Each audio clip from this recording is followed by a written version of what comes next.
இந்த எலியா தீர்க்கதரிசி ஆண்டவர் போஷிக்கிறார். ஃபர்ஸ்ட் ஆண்டவர் போஷிக்கிறார். எதை கொண்டு போஷிக்கிறார்னா காகத்தை கொண்டு போஷிக்கிறார். இரண்டாவது ஆண்டவர் போஷிக்கிறார் சாரிபாத் என்கிற ஊரில் ஒரு விதவியை கொண்டு செத்து போறோம் அப்படின்ற அந்த ஃபேமிலியை கொண்டு ஆண்டவர் போஷிக்கிறார். மூன்றாவது இந்த இடத்துல தீர்க்கதரிசியை போஷிக்கிறார். இவர் ரொம்ப களைச்சு போயிட்டாரு, இவர் ரொம்ப வெக்ஸ் ஆயிட்டாரு, ரொம்ப உடஞ்சு போயிட்டார். இப்போ எழும்பவே முடியாத அளவிற்கு அவருக்குள்ள சோறு அவருக்குள்ள ரொம்ப ஆளுகை செஞ்சுட்டு அவ்வளோதான். என்னத்தை போய் லைஃப், என்ன பெரிய வாழ்க்கை, என்ன பெரிய ஊழியம், அவருக்கே ஒரு விரக்தியினுடைய ஒரு உச்சகட்டத்திற்கு போயிட்டார். அவ்வளோதான், இதுக்கு மேலே ஒன்றுமே வேண்டான்ற லெவலுக்கு அவர் போயிட்டார். அவருக்கு அந்த வார்த்தை ரொம்ப ஊண்டிங் ஆயிடுச்சு. அந்த வார்த்தையை விட்டு அவரால் வெளியே வரவே முடியல. அந்த வார்த்தை அவருக்கு மனசுக்குள்ளே வந்துட்டே இருக்குது. நம்ம இப்படி இருந்தும் இப்படி பேசிட்டாங்களே, என்னென்னமோ அவருக்கு யோசிக்க தோணுது.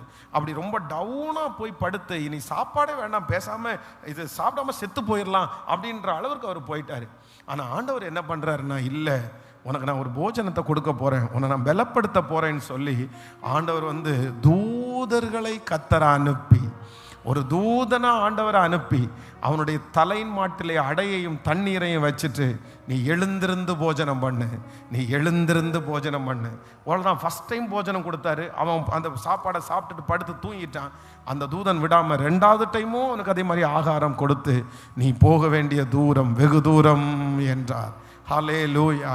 ஆண்டவருடைய பிள்ளைகளே, முதல்ல ஆண்டவர் சில மனுஷர்கள் மூலமாக ஆண்டவர் உங்களுக்கு உதவியை அனுப்புவார். இரண்டாவது ஆண்டவர் உங்களுடைய காரியத்தை கத்தர் ஆசீர்வதிச்ச ஆண்டவர் உங்களை தேவைகளை சந்திப்பார்.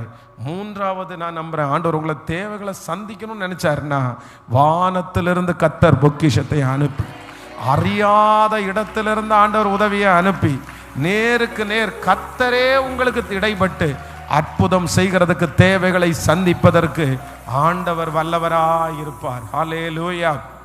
ஒருவேளை இந்த செய்தியை கேட்குறவங்க நீங்கள் சொல்லலாம், அப்படிப்பட்ட மனுஷர்கள் இல்லையே பாஸ்டர், ஸோ அப்படிப்பட்ட ஒரு தொழிலோ அப்படிப்பட்ட ஒரு காரியமோ என்னிடத்துல இல்லவே இல்லையே, எதுலேயுமே இல்லையே, கனெக்டே இல்லையே.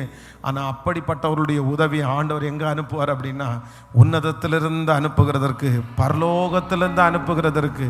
எனக்கு ஒத்தாசை வரும், பர்வதங்களுக்கு நேராக என் கண்களை ஏறெடுப்பேன், அவர் என் கால்களை தள்ளாட விட மாட்டார். என்னை காக்கிற தேவன் உறங்க மாட்டார். இஸ்ரவேலை காக்கிற தேவன் உறங்குவதும் இல்லை, தூங்குவதும் இல்லை. எனக்கு உதவி வானத்திலிருந்து கடந்து வரும்.